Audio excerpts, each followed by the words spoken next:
Gracias a todos por estar acá, gracias Jorge por la introducción. Lo que voy a presentarles son algunos fragmentos de lo que es el resultado de una investigación en la que trabajé aproximadamente 4 años. Y como ustedes saben, generalmente la historia se cuenta desde el punto de vista de lo que se llama el individuo con mayúscula, o sea, los presidentes, los reyes, los papas. Mi intención con este libro fue contar la historia desde el punto de vista del individuo con minúscula, que es la mayoría de nosotros, la mayoría de nuestros ancestros, que fueron peones, que fueron agricultores, que fueron albañiles, que fueron amas de casa, que fueron lavanderas, y que normalmente son ignorados en la historia, son los personajes que se llaman sin voz. Así que lo que utilicé como referencia fue la historia de este señor, que es el primero de mi rama materna, Montañés, que llega a Maldonado cuando la ciudad tiene 40 años de fundada apenas, en el siglo XVIII, y él va a vivir toda la transformación de Maldonado en la época que es parte del virreinato del Río de la Plata, y él llega como ciudadano natural, y va a pasar por la turbulencia de la independencia y terminar en un país independiente. Es el periodo más crítico de la historia de Maldonado y él lo vivió completo. De hecho, terminó su vida como ciudadano legal de lo que había sido su país de origen en realidad. Entonces, la investigación me dejó muchas satisfacciones y sorpresas. En esto tengo el derecho porque lo publiqué antes que Vanessa. Al momento que publiqué el libro, esto todavía no había salido. Fue una de las sorpresas que encontré. Siempre se había hablado que la ilustración más antigua de Maldonado era del año 1874, era lo que pensaba Maruja Díaz, pero encontré en el Museo Histórico Nacional esta imagen que es del año 1852. Está coloreada para la tapa del libro, el original es un grabado en blanco y negro, aunque hay una acuarela también. Y donde ustedes pueden... no era esa mi intención. No, perdón, puedes pasarla tú, me olvidé que no está conectado. Acá está, disculpen. Esta es la imagen más antigua que se conserva de Maldonado, en la cual ustedes pueden ver la plaza de Maldonado, que típicamente las plazas no eran lugares de recreo, eso es un concepto que viene más avanzado en el tiempo, y a Maldonado no va a llegar hasta la década de 1870. Entonces era un lugar donde se hacían eventos públicos o llegaban las carretas con comestibles, por eso era un gran descampado. La iglesia de Maldonado se había comenzado a construir en 1801, pero se interrumpió con las invasiones inglesas de 1806 y no se retomó la construcción hasta la década de 1880. Entonces por mucho tiempo quedó con ese aspecto. El cuartel de Dragones se había caído en ruinas, una vez que se había formado la República, cayó en desuso y se fue desmoronando de a poco. Esto había sido el Ministerio de Real Hacienda, en esta época era la jefatura política y de policía de Maldonado, que es algo así como el intendente combinado con el jefe de policía. Y esta parte de la casita era lo que en la época colonial funcionó como el cabildo. De esto no queda nada, hoy es la jefatura de Maldonado. El edificio que está al lado originalmente fue pensado como una escuela. Pero como el templo de Maldonado se estaba viviendo abajo, que no era, en esa época era la capilla, se resolvió que era más importante conseguir un lugar para el culto y nos quedamos sin escuela, se convirtió en una iglesia, la transformaron en iglesia. En este momento todavía no estaba terminada, pero luego se le va a agregar una espadaña cuyos restos ustedes todavía pueden apreciar si van a la plaza de Maldonado, que se ponen a cierta distancia encima de la comisaría, porque ahora lo que se hizo, y si ven en Google Maps una vista aérea de Maldonado, van a ver la forma de la iglesia que tiene todavía, que se conserva. El personaje del cual voy a hablar nació en el siglo XVIII, pasa lo siguiente. En esta población que es de Andalucía, la ciudad se llama Osuna, y nace en el año 1757, tiene ciertas peripecias que no vienen al caso porque yo les voy a hablar solamente de lo que tiene que ver con Maldonado. Es posible que tengo algunas sospechas de que alguna vez originalmente la familia era la familia judía, que fueron conversos en algún momento, por algunos datos que pude rastrear y que usaron el apellido Montañés para disfrazar los orígenes. No tengo evidencia, pero tengo sospechas para futuras investigaciones. ¿Cómo llegó acá? Bueno, la pregunta es cómo llegaban los inmigrantes al Río de la Plata y cómo terminaban en Maldonado. Maldonado era apenas un poblado muy pobre, se había fundado entre 1755 y 1757, entonces no era realmente atractivo. Montevideo era un poco más, pero tampoco era el centro de atención. El centro de atención era Buenos Aires, y él va a llegar, como muchos otros, primero a Buenos Aires alrededor del año 1775, en el 76. Buenos Aires se convierte en la capital del Río de la Plata, del Virreinato del Río de la Plata en 1776. El viaje era muy costoso, era muy difícil también, había muchos riesgos, entonces muy pocas personas podían venir. Por ejemplo, gente que venía como criados de alguien. Una vía para pagarse el pasaje y que además tenía la ventaja de llegar con salario y vivienda era la carrera militar. Había 2 o 3 lugares en España donde uno se podía autorreclutar, digamos, o anotarse para ingresar al ejército y viajar a las Américas, y es probablemente lo que hizo este señor. Ahora, había ciertos requisitos dentro, una vez que uno entraba al ejército, era una vida muy dura, también los salarios eran bajos y además tenían una peculiaridad, que es que para casarse necesitaban pedir permiso. Y aquí es donde la primera conexión con la historia de Maldonado. Hay un incidente que Maldonado fue fundada por Joaquín de Viana. Uno de sus hijos cometió el error de casarse, era militar, cometió el error de casarse sin pedir el permiso apropiado. Se le abrió un expediente, lo denunció la suegra. Sí, se ve que no se llevaba muy bien. Sí. La suegra lo denuncia, el expediente considera que el capellán ni siquiera era realmente un capellán, que era un capellán falso, y termina en la cárcel. Y la carrera de él queda en ese momento arruinada, le quitan todos los cargos. Pasa casi 1 año y medio en la cárcel, no hay ni siquiera la intervención de su madre, que es la famosa Mariscala, por eso el pueblo de Mariscala se llama, la viuda de Joaquín de Viana, ni siquiera ella puede conseguir el perdón. Pero él se arrepiente de lo que hizo, le sale casi 1 año después, contrae nupcias debidamente, pero su carrera militar quedó arruinada para siempre, nunca recuperó los cargos que había tenido. Esa es una primera vinculación con lo que tiene que ver con Maldonado. Cuando el señor Montañés, este señor que era parte del individuo común, como digo, llega acá, la ciudad era todavía muy pequeña y probablemente conservaba esto que es el primer plano que se tiene de la ciudad. Es del año 1784, cuando Maldonado está solicitando un cabildo. En el año 84 es que se le concede. Y ustedes ven que la ciudad terminaba en la calle Dodera, en la calle Arturo Santana, en la calle Rincón y lo que hoy sería Ventura Alegre. Al centro tienen la plaza, ese era el típico damero de lo que se llamaban las leyes de Indias. Cuando España coloniza América, ya tiene un plan, todas las ciudades van a tener más o menos la misma estructura.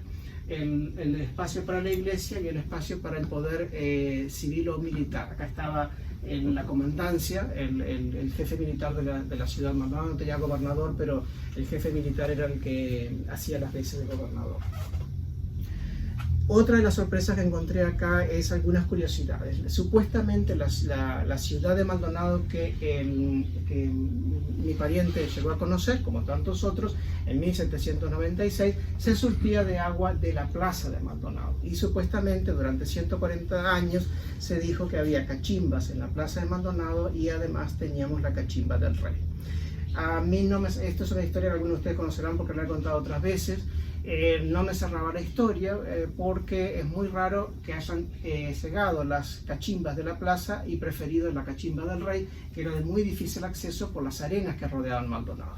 Así que lo que hice fue rastrear. Ustedes ven acá dice el agua y cachimbas abiertas en la plaza. Es la transcripción del año 1882. Pero llegué, por suerte conseguí el documento original, que es del año 1784, perdón, está escrito posteriormente, pero es de la visita de 1784, y pueden leer acá que el original decía el agua y cachimbas abiertas en la playa. El transcriptor se equivocó, confundió la letra, la Z es muy diferente de la playa, que eso sí es correcto. Más cerca de la playa había cachimbas. Y yo mismo me había educado con la idea de que Maldonado estaba lleno de cachimbas en el centro. Es una de las ficciones que a veces revisar la historia nos permite corregir errores accidentales nada más, ¿no? Porque fue eso. Bueno, ¿dónde vivió Juan Montañés? Es la otra pregunta. ¿Dónde vivía la gente? Tiene que haber sido dentro del espacio del plano que recién les mostré. Esto es aproximadamente el aspecto que tenía el cuartel de dragones en el año 1793 sobre lo que sería la calle 25 de Mayo. Acá hoy estaría la Escuela 2, yo todavía la llamo Escuela 2, todos la conocen como el Museo García Uriburu. Ahora, en esta zona, en esta área de acá, estaban las habitaciones de los oficiales y del otro lado estaban las barracas de los soldados. Montañés pudo haber vivido ahí, es posible, pero lo más probable es que no, porque él ya estaba casado y tenía hijos. Así que y los militares estaban autorizados no solamente a tener una casa aparte, sino incluso a cultivar alguna otra profesión. Eso es lo que dice, como Andrés Recalde fue uno de los que tenía también propiedades acá en Maldonado y llegó a tener una carrera destacada como militar y como propietario de tierras acá en nuestra ciudad, en la zona de la Torre del Vigía. Entonces, la idea es en qué casa vivía la gente, en qué casa vivió Montañés, posiblemente algo similar a esto, que es, la idea es representar lo que necesariamente tenía que tener una casa en el siglo XVIII en Maldonado. Y para eso usé como referencia un plano creado por Rafael Pérez del Puerto con vistas a la fundación de la ciudad de Rocha. Sería el equivalente a las viviendas municipales o quizás viviendas económicas para ayudar, porque tenía lo mínimo indispensable. Las casas daban directamente a la calle, no tenían un jardín, es algo que le va a llamar la atención a Darwin en su visita acá, digo, le sorprende que no haya jardines al frente. Tienen la sala, toda casa necesitaba contar con eso, el dormitorio, por lo menos uno, el patio, que era parte típica de la arquitectura española, un espacio público dentro del espacio privado, y también comunicaba habitaciones, permitía también extender la casa si se necesitaba. Separado y atrás está la cocina. ¿Por qué? Por el riesgo de incendio y porque existía mucho prejuicio contra los olores, entonces se la ponía retirada. Lo que falta acá es el retrete, que eso se iba a ubicar en algún lugar dependiendo del terreno, pero siempre fuera de la casa, porque el baño interior no va a aparecer hasta realmente los fines del siglo XIX y solamente en las casas muy acomodadas. El baño interior más extendido va a demorar todavía más. La siguiente. Muy bien. En 1799 nace la primera hija fernandina de este señor y debió haber sido bautizada en este lugar. Si contamos la primera fundación de Maldonado en las inmediaciones de la Laguna del Diario, esta sería la segunda iglesia, pero es la primera para la ubicación actual de nuestra ciudad. Era apenas un rancho, era un rancho de tan mala condición que Cabrera, el señor de las cachimbas, la llamó rancho indecente, y 2x3 tenían que estar haciéndole reparaciones. Estaba tan mal la cosa que decidieron tirarla abajo en 1801 y construir la futura iglesia, que como les digo quedó interrumpida en 1806. Los objetos del culto se trasladaron entonces a una capilla improvisada en el cuartel de Dragones. El cuartel de Dragones no tenía capilla, pero se decidió abrir aquí en esa esquina una puerta y agregarle este triángulo arriba con una cruz para hacer las veces de capilla, y es reconstruida de una forma que todavía no entiendo por qué se apartó del modelo original, es como la podemos ver hoy.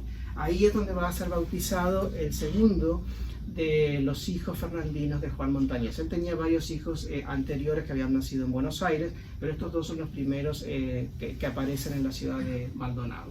La pila bautismal todavía se conserva, está en exposición dentro de la capilla del cuartel de Dragones. Pasamos a la siguiente. ¿Hasta aquí me siguen bien? Sí. Okay, muy bien.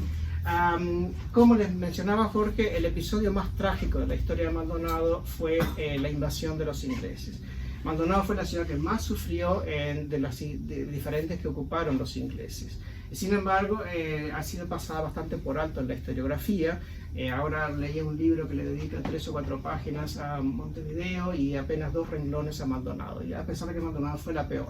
De hecho, la experiencia de Maldonado hizo que los ingleses moderaran su actitud cuando fueron a Montevideo, y en Montevideo se ganaron la buena voluntad de la población, mientras que en Maldonado los odiaron, porque saquearon la ciudad durante 3 días. La mayoría de la población tuvo que escapar a San Carlos, a pie iban todos en la noche, y algunos quedaron acá para defender la ciudad. Esto no es de las invasiones inglesas, es simplemente para darles una idea de cómo se debía ver Maldonado en la época en que ellos llegaron. Esta es otra otra de las sorpresas con las que me encontré en la investigación, con la que no había visto antes, es un dibujo del año 52-53 del mismo señor que pintó la plaza de Maldonado, donde ustedes pueden ver que la Torre del Vigía tiene otro color, porque originalmente era de ladrillo a la vista. Está revocada, fue revocada posteriormente, más adelante, en el siglo XIX avanzado, y en el 1861 se le agregó la balconada, que tampoco era parte del diseño original.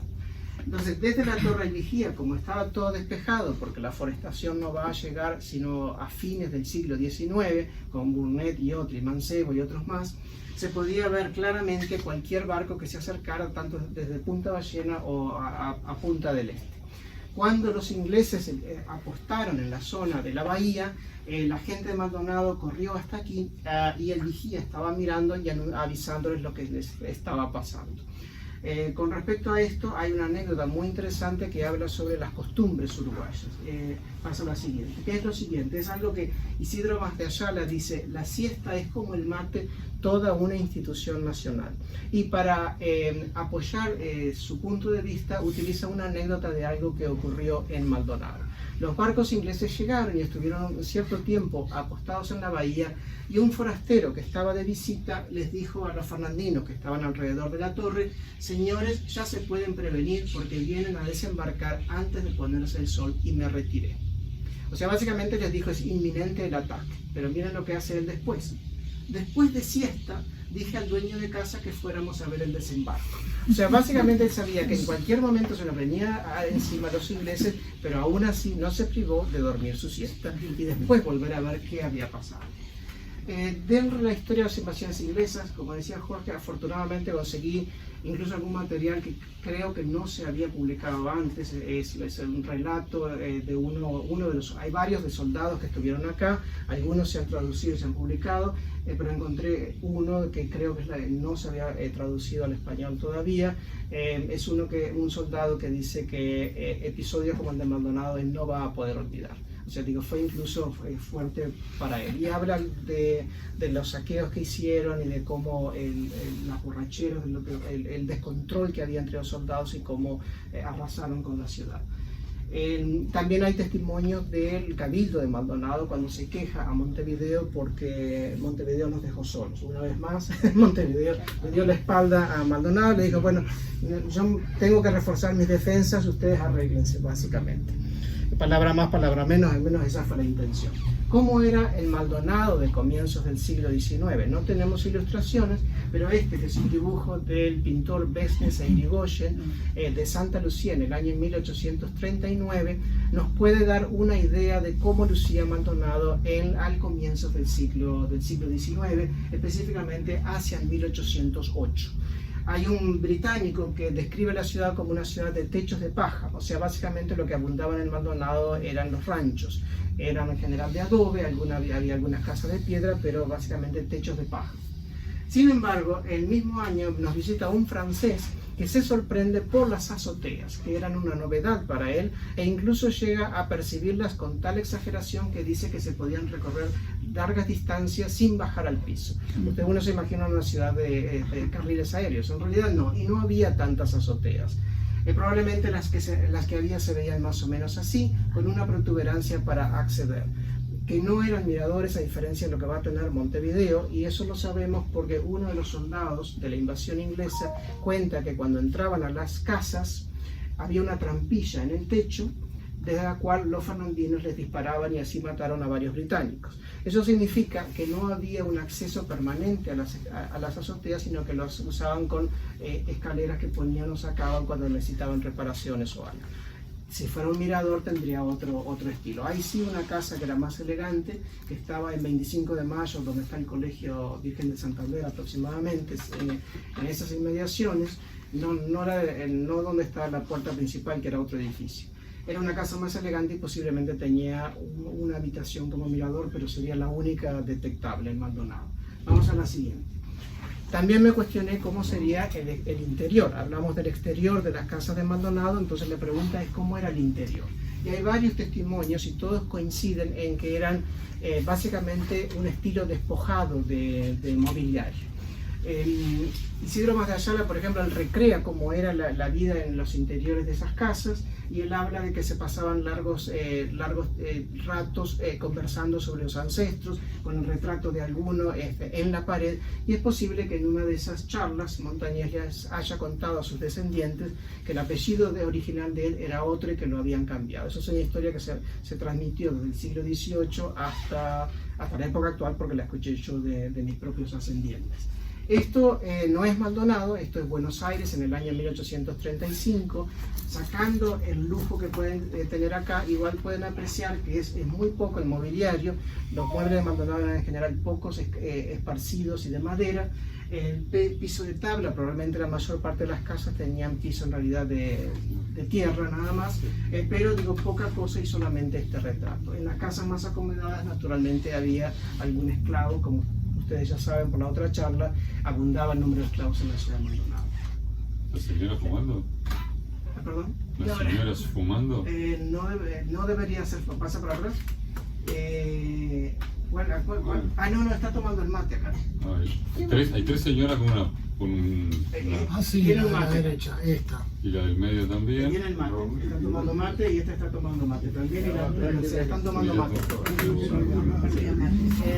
En esa época se masticaba tabaco, pero no, las mujeres no lo fumaban. ¿Pasa la siguiente? Entonces, la historia continúa y la historia de los individuos está mezclada con la historia también política. En 1810 comienza la revolución y Maldonado tiene el honor de ser visto desde hoy, de ser una de las primeras ciudades que acepta el nuevo estado de cosas y acepta la autoridad de la Junta Revolucionaria de Buenos Aires, que además le promete a Maldonado convertir su puerto en puerto menor. Por lo tanto, festejan tanto los fernandinos que hacen un Te Deum en honor a la Junta de Buenos Aires. Montevideo reacciona mal y envía tropas, porque Montevideo es el enclave realista, que invaden Maldonado y quieren forzar a los fernandinos a cambiar de opinión. El jefe de esas tropas es otro hijo de Joaquín de Viana, el fundador, que en realidad secretamente se está cambiando de bando y va a terminar pasándose a las fuerzas artiguistas. Pero primero ocupa la ciudad. Maldonado lo que dice es que básicamente se resiste a reconocer a Montevideo y que si tiene que cambiar de opinión es bajo protesta. Ese acto heroico está recordado hoy en una placa en la comisaría de Maldonado, donde están homenajeadas las personas que integraron el cabildo y se mantuvieron firmes a pesar de la presión de tener tropas ocupando nuestra ciudad. El siguiente. Lo que se sabe por la historia es que en momentos de turbulencia la gente trata de recuperar el ritmo normal de la vida, lo que es las rutinas. Una de esas actividades era la Noche de San Juan. Entonces es muy probable, ya en el año 1811, las tropas artiguistas han ocupado Maldonado, definitivamente ya estamos en otro periodo, y la Noche de San Juan era, decía el historiador Isidoro María, era una de las más importantes que tenía nuestra sociedad. Se comenzaba la víspera, el 23, preparando comidas para todo el día y luego había fogatas en la noche. Juan Montañés seguramente fue uno de los felicitados porque el nombre más común para los varones era Juan. Había muchos Juanes en Maldonado y aparentemente, según leí hace unos días en las noticias, hoy es igual, es el nombre más común para los varones y María para las mujeres, lo mismo antes que ahora. En medio de esas emociones, quizá a causa de tantas emociones o por algún empacho, fallece la primera esposa de Juan Montañés, lo cual nos lleva a preguntarnos cómo eran los velatorios en esa época. No hay ninguna imagen de cómo eran los velatorios, pero esta, que es muy posterior, nos puede dar alguna idea. En esa época se velaba a la gente en las casas, había regulaciones sobre el número de velas para evitar incendios. Los cajones en esta época, estamos hablando de 1811, normalmente eran alquilados.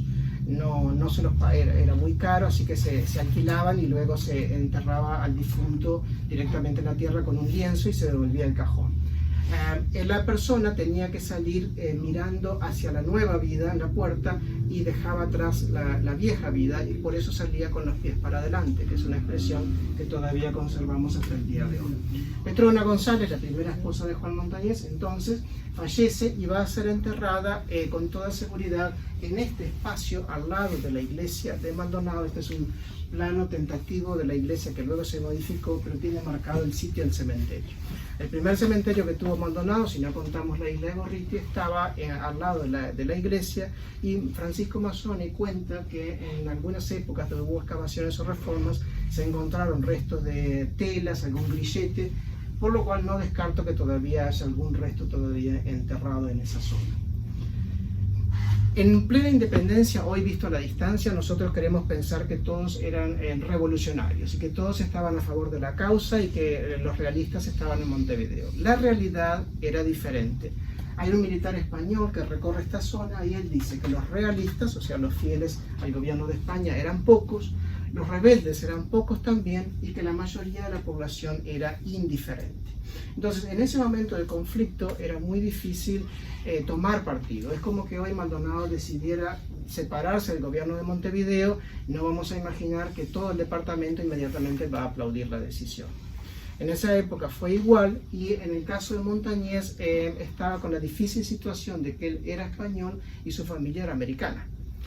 Y hay casos, registros incluso de hijos americanos que asisten y apoyan la ejecución de sus padres en el cadalso. Fue una época muy difícil y muy cruel.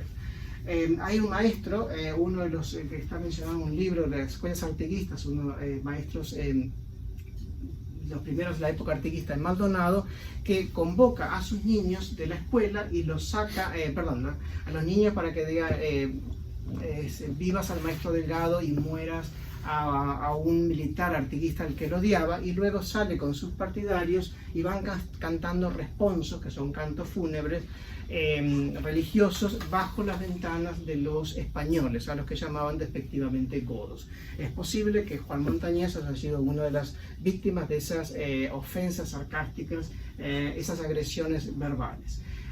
Aparecieron también un pasquín que decía muera cuanto español hay, pegado en este espacio, o sea, donde hoy estaría la jefatura, y uno segundo en la plaza de Maldonado.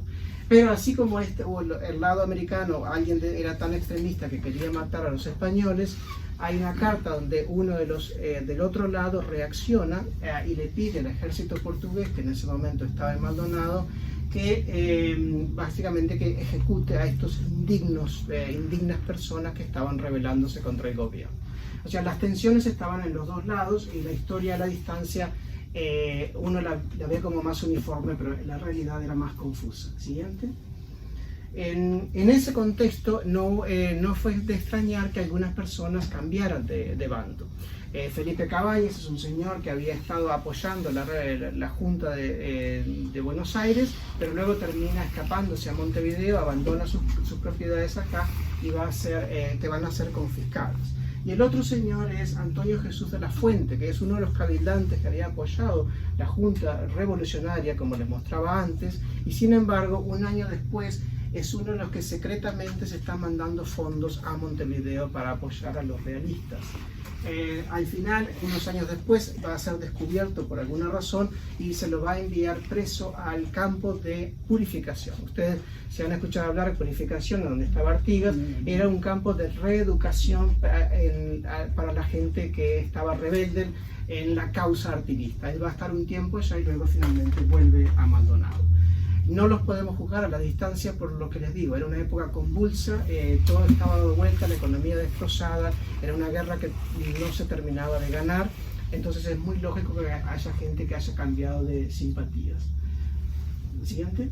Llega el Congreso del año 13, ustedes habrán escuchado sobre las instrucciones del año 13, en Buenos Aires rechaza a los diputados, por lo cuales se convocan a nuevos diputados. Hay que elegir electores que van a elegir a los diputados. Y ahí es donde aparece en Fernandino, se convoca a la población de Maldonado, solamente los varones pueden asistir, porque son los que tienen los únicos derechos a la única voz que se iba a reconocer, y ahí aparece Juan Montañés con su hijo. Ahora, poniéndose en el contexto de la época, eso puede significar que él como español o apoyaba la causa nueva de la autonomía, o que lo hizo por miedo a las represalias y como una forma de mostrarse públicamente como pro-artiguista. Es algo que no podemos saber, pero es fácil adivinar que debe haber pasado por el corazón de mucha gente de la época. Lo mismo, hoy a la distancia se juzga diferente, pero hay que ponerse en el contexto convulsionado de entonces. El mismo año la vida sigue, y es cuando Luis Montañés, el hijo de Montañés, se casa con Manuela Odo. Todo muy bien, excepto que Manuela está embarazada de 3 meses. Que esa, la raíz de eso es lo que tú leías, Jorge. Entonces, la pregunta fue, ¿cuál era la moral de la época? Todos tenemos la idea de que eran inflexibles. Bueno, aparentemente no eran tan inflexibles en caso de que hubiera una promesa de matrimonio. Pero lo cierto es que el pudor todavía existía, y Acuña Figueroa nos dejó unos versos sobre las Fernandinas que dice: la quintera más zamarra, más rústica, La del trato menos culto, si a alguno le toca el bulto, responde: no soy guitarra. Y si la mano la agarra, con ardoroso tesón, al momento un mojicón pone freno a sus deslices o le deja en las narices el sello de un arañón. O sea que básicamente defendían lo que se llamaba la virtud a rajatabla. El hecho es que Manuela Odo se casó embarazada, probablemente nadie lo notó los primeros meses porque la ropa era holgada y eran 3 meses. Pero en algún momento debió ser el gran chisme de la ciudad. Vamos a la siguiente. Unos años después, Montañés es el que contrae nupcias. Enviudó, pasan 4 años y contrae nupcias. Y lo que ustedes pueden observar en este matrimonio es la enorme diferencia de edad. Él tiene, que es muy respetable, pero para la época no era lo mismo que hoy.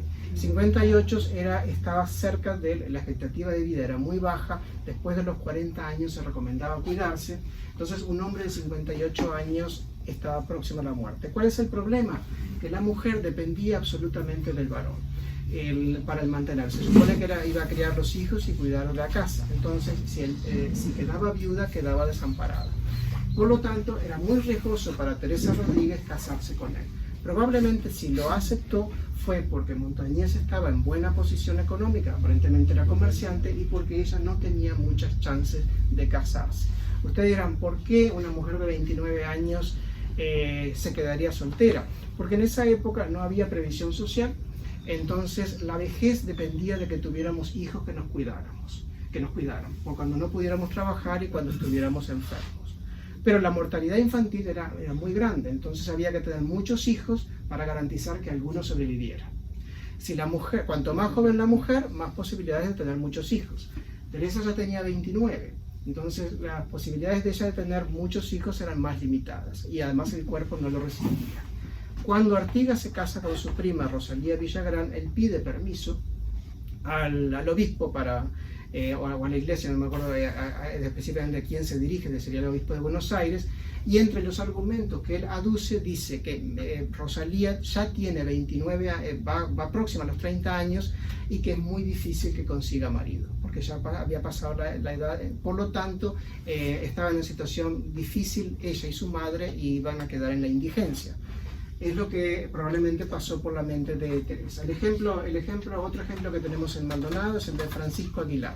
Probablemente el hombre más rico de Maldonado, se casó 3 veces. En el tercer matrimonio esperó solamente 6 meses de viudez y se casó por tercera vez cuando él contaba 59 años y la novia 18. Por los promedios que les dije, expectativa de vida en la época, pasó lo que tenía que pasar. El matrimonio duró solo 5 años. La novia enviudó en 1840 con varios hijos e incluso un hijo póstumo. La ventaja que tuvo la tercera viuda de Francisco Aguilar es que era una mujer rica, y que además estaban los hijos del anterior matrimonio, probablemente quedó sin dificultades. Pero eso no iba a pasar a Teresa Rodríguez, que corría el riesgo. Afortunadamente para Teresa Rodríguez los Montañés son longevos, y Juan Montañés fue uno de ellos, así que vivió muchos años. Adelante. De la esclavitud es algo que era parte de la época, no lo voy a repetir, simplemente recuerden que un tercio de la población fernandina era esclava, y que casi la mitad, el 41% de los hogares de la ciudad tenía por lo menos un esclavo. Montañés afortunadamente no, pero eso no significa que fuera opuesto a que se opusiera a la esclavitud. De hecho, algunos de los padrinos de los hijos tenían esclavos, así que yo supongo que, como muchos otros, simplemente no tomó partido. No se oponía, no apoyaba, le era indiferente, lo cual en cierto modo también es los tibios de corazón serían, no la excusa. ¿Cuáles eran las actividades del Maldonado de la época? El negocio más popular era la pulpería. Las pulperías existían no solamente en el campo, como creemos, sino también en las ciudades. A veces tenían incluso mostrador hacia afuera, por eso Montevideo las prohíbe en determinado momento porque son un obstáculo. Y Montañés tuvo una de esas pulperías. Las pulperías eran lugares de reunión para jugar a las cartas, para conversar sobre los problemas. No eran para bailar, eso se hacía en las casas. Pero como la gente también se emborrachaba, era necesario que hubiera unas rejas para proteger al dueño del negocio y evitar excesos. La siguiente. Estamos en 1821. Maldonado y el resto de la provincia está invadida por los portugueses. Artigas se ha ido al exilio. pasamos a ser parte del Imperio Portugués. En 1822 Brasil se independiza y básicamente se les manda un comunicado de juramento de lealtad a las distintas poblaciones. El Cabildo de Maldonado, presionado, se dice, le jura lealtad, pero Montevideo comienza a fomentar un movimiento de separación.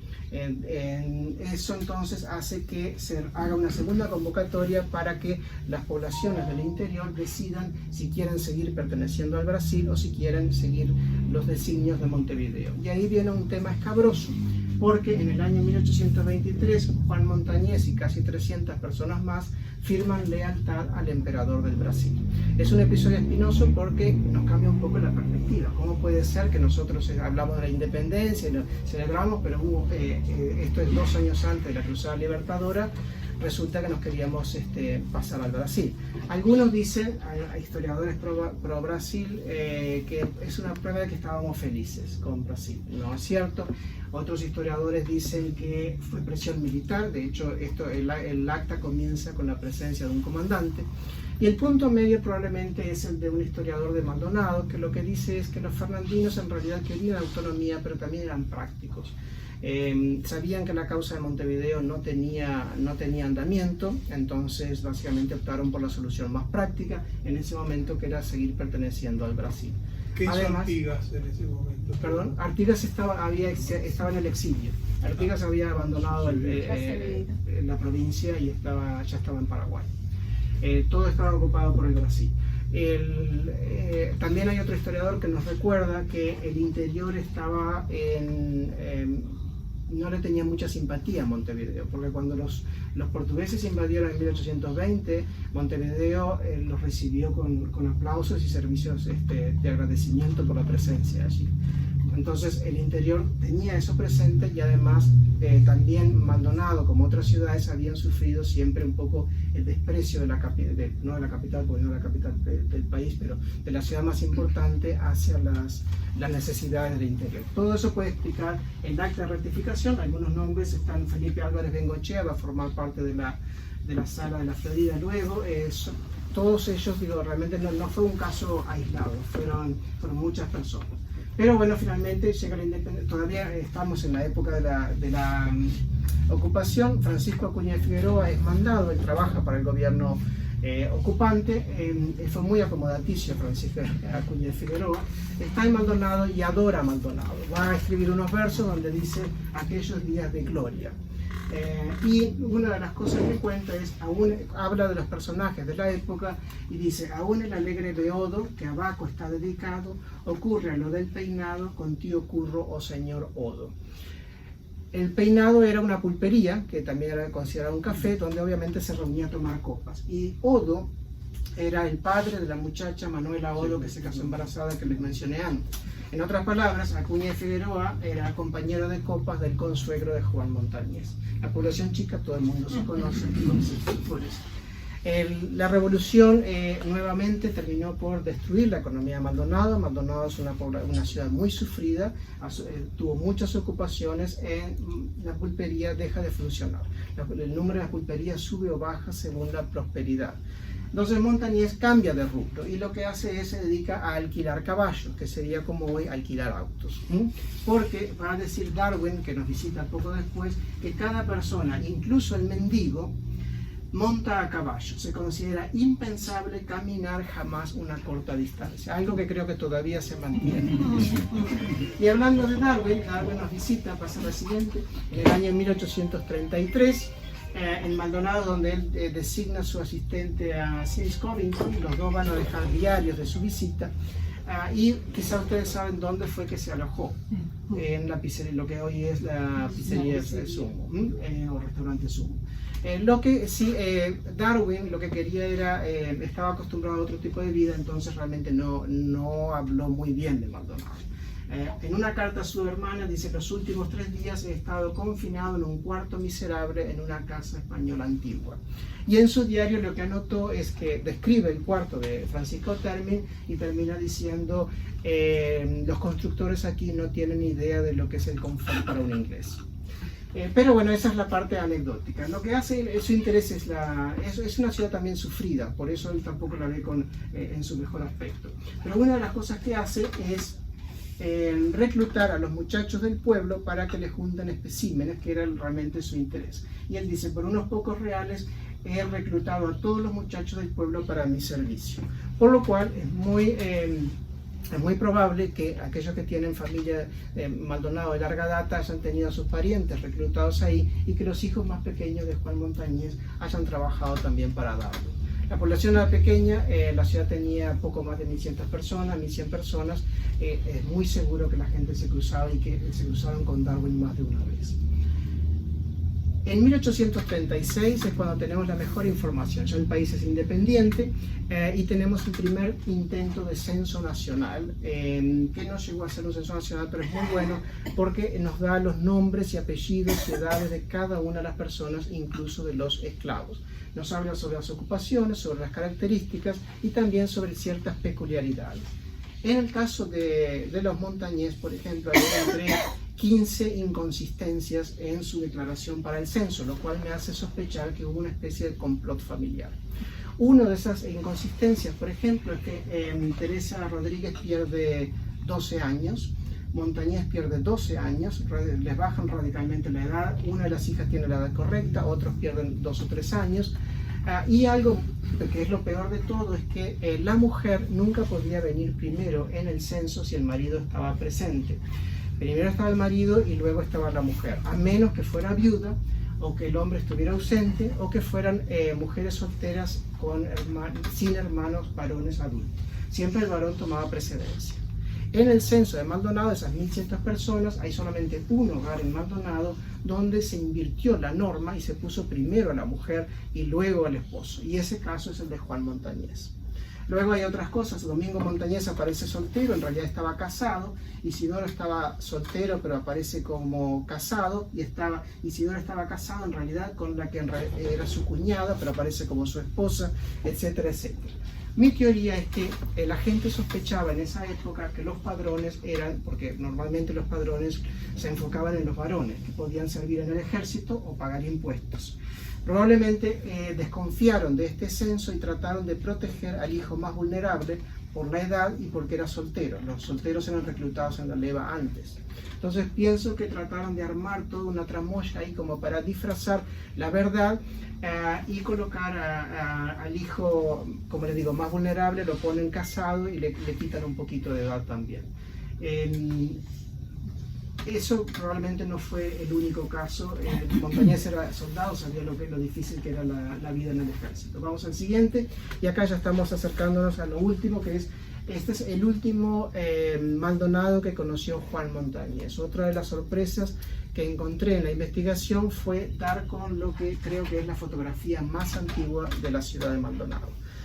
Sabemos que es anterior al año agosto de 1873, porque en ese momento es cuando se plantan los jardines. Hay un dibujo del año 74 que se ven los alambrados. Acá no hay alambrado, y contrariamente a lo que muchas veces se pensó, nos queda entonces la única fotografía que yo sepa hasta la fecha del Cabildo de Maldonado. Había funcionado en este espacio mucho antes.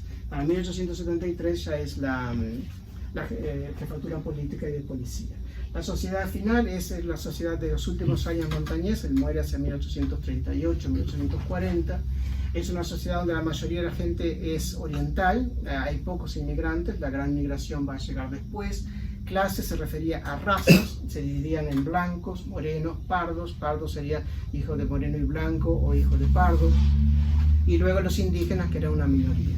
La mayor parte de la población era dividida entre hombres y mujeres. Abundaban las mujeres porque las guerras afectan mucho a la población masculina, lo cual era trágico porque eso condenaba a la soltería a muchas mujeres, por lo cual, como les dije, traía una vejez muy difícil, a menos que tuvieran hermanos o familia que se hiciera cargo de ellos. Y hay varios casos de soltería que podían ser preocupantes. Una historia muy trágica es la de las hermanas Sánchez, una familia que aparece en el censo con varios hermanos, pero algo pasó a lo largo de los años para que reaparezcan dos de las hermanas Sánchez a fines del siglo XIX, en la década de 1880, como mendigas. Obviamente habían quedado en la miseria, quizás sus hermanos murieron o se desentendieron de ellas y ellas fueron reducidas a mendigar. El periódico de la época primero habla con conmiseración de ellas, se refiere a la desgracia de esas mujeres, pero pierde la paciencia pronto porque los muchachos de Maldonado las insultaban y ellas respondían con obscenidades, porque eran atacadas y porque además eran las pedigüeñas, les molestaban a la población. Al final una de ellas termina en un asilo en Montevideo y la otra, la que llaman la Vizcacha, no sabemos simplemente que se manejaba. Pero ese era un posible destino, también podía afectar a los hombres. Hay el caso también de un señor Francisco Cruzado que llega a la vejez en situación pobre porque era soltero, no tenía familia directa. Era una época muy difícil, por eso era importante. Perdona, ¿sería la vieja Vizcacha? Le decían la vieja Vizcacha. Porque me suena eso de la vieja Vizcacha. Hay un cuento famoso, La vieja Vizcacha. Sí, vamos a por eso, no por esta señora en particular. Sí, está el viejo Vizcacha como personaje. Y lo que traté de rescatar en esta historia también es de las personas que no tienen voz, muchas son las mujeres. Las mujeres no han dejado suficiente testimonio porque han sido ignoradas en la historia. Es una historia escrita por hombres normalmente donde la mujer ha sido relegada de los puestos claves y también de las menciones. Pero algunas aparecen, como Josefa Revillo, ella es la esposa de Antonio Lafuente. Cuando él muere, ella pasa a tener el comercio, pero como era común en la época, se lo delega a su hijo, aparentemente se lo delega al hijo varón cuando es adulto. Petrona Cortés era una de las señoras ricas de Maldonado, también nos dejó como en la toponimia los cerros de Cortés, quizá algunos los haya ido a hablar, son los cerros de Seijo, allá por cerca de Marelli, Peñasco. Y la madre de Marcos es una historia de un muchacho que fue arrestado porque lo acusaron de que se había quedado con dinero en el comercio en el que trabajaba, y él va a pasar 4 meses en prisión, en cuyo tiempo la madre, que dependía absolutamente de él porque era viuda y él era el varón el que tenía que aportar, se ve reducida a una situación de necesidad y a vender diferentes prendas para conseguir algo de dinero. Al final lo liberan a él y la vida se restablece, pero muestra la dependencia que tenía la mujer de algún varón que fuera o el esposo o un hijo mayor que cuidara de ella. De hecho, el censo en 1836 ignora completamente las ocupaciones de las mujeres. No sabemos a qué se dedicaban. Había lavanderas, había curanderas, había parteras, había cocineras, pero ninguna de ellas figura con profesión en el censo, solamente los varones. Finalmente, hay una excepción, que es una cigarrera que aparece en un expediente. Ella vendía cigarros para un café en Maldonado y en las cuentas de ese café sabemos que se llamaba Doña Casilda. Pero como los padrones no registraron a las mujeres como trabajo y el censo tampoco, no tenemos otra pista para identificarla. Las cigarreras eran populares, la cigarrería era popular entre las mujeres por los dedos finos, permitían mejor armar los cigarros. La siguiente, finalmente, estamos al final de la vida de Montañés. Él fallece, el cementerio de la iglesia ha sido trasladado al siguiente cementerio que tuvo Maldonado, que estaba ubicado en la calle Siete Cabritos, Avenida La Laguna y la avenida de las Delicias, Avenida España. Se cuenta que se trasladó todo, pero hay un historiador local que dice que algunos pedazos de lápida quedaron todavía enterrados y posiblemente huesos también. Así que estamos hablando 1835. Este cementerio funcionó del año 1835 hasta el año 1890 y algo, cuando ya había empezado a funcionar el otro cementerio. Lo trasladaron, pero hubo un tiempo en que Maldonado tuvo los dos cementerios simultáneamente, uno cerrado para inhumaciones, pero permitían que la gente fuera a visitar. Y finalmente, hacia 1890 y poco, se cerró definitivamente y se trasladó todas las lápidas al cementerio nuevo. Pero probablemente todavía haya quedado alguna sorpresa abajo. Y ven que la ciudad en esta época se terminaba más o menos en la misma zona y la Torre Vigía estaba en los bordes de Maldonado.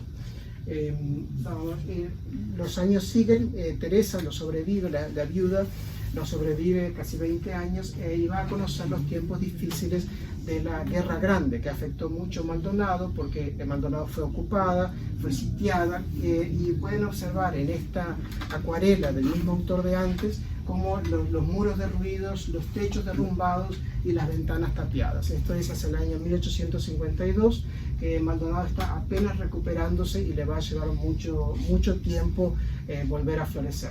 La ciudad nuestra es una ciudad muy cascoteada por el destino, que finalmente es como las telenovelas. Después de sufrir y sufrir y sufrir, en los últimos años se comienza a recuperar cuando comienza a fomentarse el turismo y Maldonado se convierte en centro balneario. No Punta del Este también, pero la ciudad que prefería que se fomentaba era Maldonado porque era donde estaba la hotelería. Había mejores instalaciones en Maldonado y el balneario de Maldonado era Las Delicias, que tenía muelle y demás. Y esta es la última imagen que les muestro, simplemente es una imagen de una parte de la familia Montañés en una chacra que estaba ubicada en esta zona de por acá, en la Cachimba, antes de que se urbanizara todo. Y lo curioso es que este personaje, estamos hacia 1940, es nieto de Juan Montañés, no obstante que su abuelo había nacido en el siglo XVIII, pero como los nacimientos de los hijos fueron tardíos, se va arrastrando la línea genealógica en toda esa diferencia temporal. ¿Tu abuelo? Mi bisabuelo. Él había nacido en 1864, su padre en 1822 y su abuelo en 1757. Pero es curioso que estando ya en el siglo XX, su abuelo viniera desde el siglo XVIII. Pero era el segundo matrimonio, Juan Montañés era mayor cuando lo había tenido y por eso la diferencia de edad. Con esto cierro la charla y quedo abierto a las preguntas que tengan sobre esta historia de Maldonado. Por eso es una historia de Maldonado, no es la historia. Es una historia de la vida común, la vida cotidiana y las mentalidades de la época. A eso trataba de apuntar. Así que las preguntas que tengan, si puedo contestarlas, son las que puedo contestar. Basado en mi desconocimiento de la historia, si pudieras meterte un poquito en el tema de la Guerra Grande, cómo afectó a Maldonado y por qué, que lo mencionaste al pasar. Sí, Maldonado, yo no conozco todos los detalles de cómo fueron el proceso de la Guerra Grande, porque siempre la estudié en términos generales y normalmente en términos generales se ocupa más de Montevideo.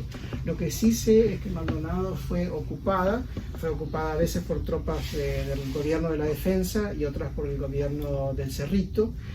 Y hacia 1848, por ejemplo, Maldonado estaba sitiada. Acá la había ocupado Rivera. Es un momento clave en la historia de la Guerra Grande porque Rivera está instalado en Maldonado con sus tropas.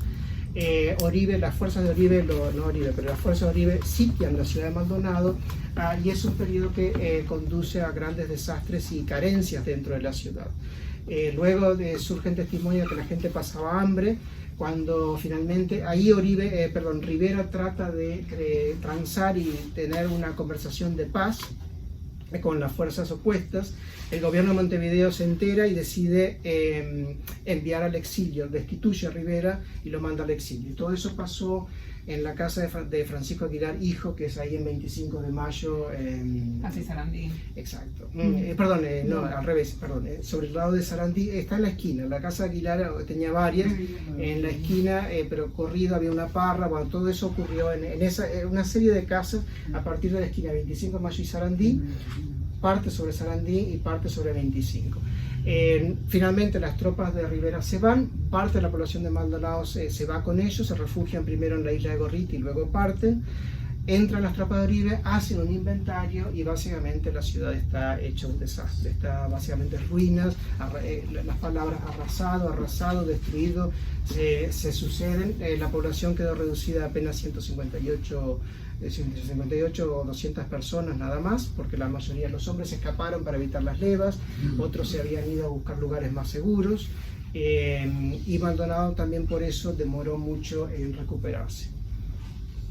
Eso es lo que la guerra va a terminar oficialmente en 1851. Por eso para el 52 lo que quedaron fueron muchos grupos sueltos también. El país no volvió inmediatamente a la normalidad. Era un país pobre y los ex soldados quedaron también dispersos, por lo cual pasaba que venían en tropas y arrasaban o robaban lugares. Eso es lo que te puedo compartir, ¿no? Contame, en ese censo de 1836 que tú decías hoy, ¿cuántos habitantes había? Había 1100, no recuerdo ahora el número exacto, 1130, una cosa así. Había perdido población Maldonado.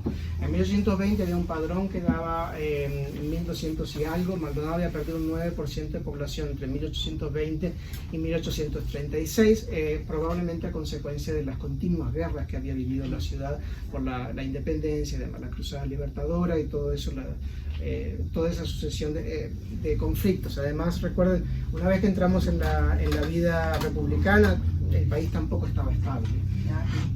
No, pensaba la fuente de ingresos, o sea, estaban los soldados, bueno, que tenían su salario, los comerciantes y el resto de la población. ¿A qué se dedicó? Había muchos oficios en Maldonado. Uno de los oficios más populares, bien pagados, que recibía bien, era los herreros. Pero había tahoneros también, había zapateros, la mayoría de los eran peones. Había dueños de tiendas, los pulperos también había muchísimos, había algunos empleados municipales, las profesiones eran las mínimas. Porque el medio rural no estaba para nada desarrollado, o sea, la gente no había chacras. Había. Sí. Está el censo, yo solamente me enfoqué en la parte del censo de la ciudad de Maldonado, pero el censo también se ocupa de los ejidos de Maldonado, de los se llaman extramuros, el partido de los Ceibos, que pertenecía a Maldonado, y el partido de la Labrador. Y todo lo que hay ahí son labrador. De hecho, es el único lugar donde aparece la mujer con profesión, labradora. Dentro de la ciudad la mujer no figura jamás, aunque hay familias en las cuales la mujer es viuda, la dueña de casa, pero no tengo idea de cuáles son los ingresos porque el censo las pasó olímpicamente por alto.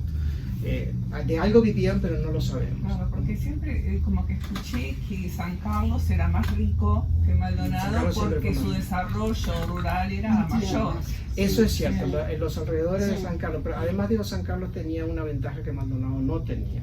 Maldonado fue un puesto militar, estaba rodeado por arenas, el acceso era difícil porque dependía del mar, y Montevideo siempre frenó el avance de Maldonado. Maldonado siempre trató de ser un puerto. Cuando estaba la Real Compañía Marítima acá, que explotaba, cazaba ballenas y también lobos marinos, Maldonado florece porque habilitan el puerto de Maldonado. Entonces se puede, como puerto menos, está controlado cierto tipo de comercio. Pero luego en Montevideo lo frena continuamente. Artigas otra vez lo habilita y luego es una de quita y pon. Mientras que San Carlos tenía la vía terrestre, que era la vía que llevaba directamente a Montevideo y tenía todas las zonas de chacras alrededor. Lo otro que tenía San Carlos estaba más lejos de los ataques. Cada vez que había un conflicto en Maldonado, lo primero que ocupaban era Maldonado. Es decir, los barcos portugueses, los barcos revolucionarios, los artilleristas, todo pasaba en Maldonado porque tenía su cuartel, tenía su posición en esa época la guerra se libraba mucho por mar. Entonces San Carlos estaba más protegida. Incluso accidentalmente, cuando los ingleses invaden Maldonado, ellos tratan de ir es una cosa cómica, pero a la distancia, tratan de, incluso llegan a ocupar parte de San Carlos, pero no llega a ser lo que pasa en Maldonado. Y uno de los problemas que encuentran los ingleses es que como ellos son infantería, ellos van caminando, a medida que van avanzando, los teros los denuncian, porque no se podían acercar sin que la gente se enterara. Entonces, hasta en eso estaba protegido San Carlos. Enterarse viene de los teros. Enterarse viene de los teros. Jamás. No hablaste de la plaza y de la cachimba del rey, que están relativamente separadas. ¿Qué había entre medio? Arenales y bañados. Había una zona de bañados, había parches verdes. ¿Y por qué pusieron la cachimba del rey tan lejos? Aparentemente es porque ahí apareció, no es que la hayan puesto, sino que era una fuente muy, no es lo que es hoy, era una fuente muy importante que sobrevivió incluso siendo útil hasta fines del siglo XIX. De hecho, había aljibes dentro de la ciudad, pero en lugares particulares hacia fines del siglo XIX. Hasta donde yo sé fue porque esa fue la que encontraron con suficiente buena calidad de agua como para alimentar a la población. Pero yo también me pregunto por qué. La cañada es la Guada. La Guada también era diferente a como se ve hoy, era más grande. Ahí se llegaba más hacia... Exacto, y ahí se abastecían de agua. La cachimba del rey se estropeó en parte porque las lavanderas iban a esa zona y se empezó a contaminar el agua. y también porque quisieron protegerla con un murito, y al ponerla en murito el viento dejó de pasar para limpiarla, que el viento limpiaba la superficie. Entonces la arruinaron tratando de arreglarla. Entonces ahora subsiste como un recuerdo. ¿Y por qué Pero- del rey? ¿Perdón? ¿Por qué del rey? Porque todo lo que no era fiscal era del rey. Por ejemplo, la laguna del Diario era donde estaba la caballada del rey, o sea, los pastos que no pertenecían a nadie, sino que al rey. Ahí eran los campos de pastoreo diario, por eso se llamaba Laguna del Diario. El camino a Montevideo era el camino real. ¿Y las delicias cuándo aparecieron, el balneario de Maldonado? Hacia fines del siglo XIX. En primer lugar porque era muy difícil el tránsito a Maldonado. Era la única vía que había de comunicación directa, siempre fue esa. Lo que Era en el España. Lo que había en La avenida, España. exacto, que debió llamarse la Avenida Las Delicias en realidad, que era la comunicación, era el camino, pero era muy difícil porque eran todos arenales y eran muy grandes los arenales.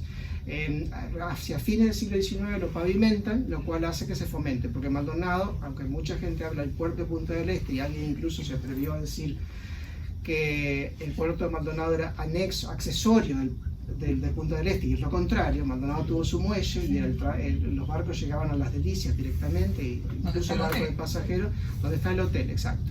Entonces esa era la vía directa de entrada. A fines del siglo XIX, con el arreglo de eso y el comienzo de aparecer los balnearios, empiezan a aparecer en Punta del Este, pero también hacia 1890, gente de Maldonado con cierto dinero empieza a armar sus chalets en la zona de Las Delicias, que estaba el molino de Caballo, que es lo que hoy es el hotel. Claro. Era un molino originalmente. ¿Caballo o caballo? Caballo, bueno, se escribe con doble, sí, pero lo pronunciaban Caballo. Siempre lo escuché como Caballo.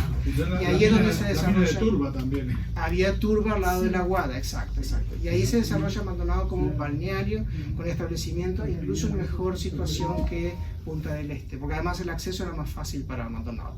Luego Punta del Este empieza a cobrar más fama y termina a sobrepasar a Maldonado. Pero Maldonado era tan importante que incluso se proyectó en determinado momento un hotel al lado de la Torre de Vigía, que iba a tener sala de billar, peluquería, salón de té, y un tranvía que iba a conectar la Torre de Vigía, la zona de Torre de Vigía, directamente con el puerto de Maldonado. El proyecto no llegó, pero habla de que Maldonado era realmente una estación balnearia, por lo menos prometida. A pesar de que era pobre, seguía siendo pobre. Pero la fábrica de azulejos, ¿a partir de qué siglo fue? Es el siglo XIX. Aguilar va a morir en 1840, la fábrica de azulejos funcionó anterior a eso, alrededor de 1820, y estaba ubicada donde estuvo. Yo estoy con los nombres viejos, estuve tanto fuera del país que sigo con los nombres viejos. Cantera Drau, le digo yo. Sí. Clon. Ahí estaba la fábrica de azulejos. ¿Pero de qué siglo dijiste? Siglo XIX, es la primera mitad del siglo XIX, es anterior a 1840, que es cuando él muere. Ajá. Yo lo recuerdo alrededor de la década de 1820.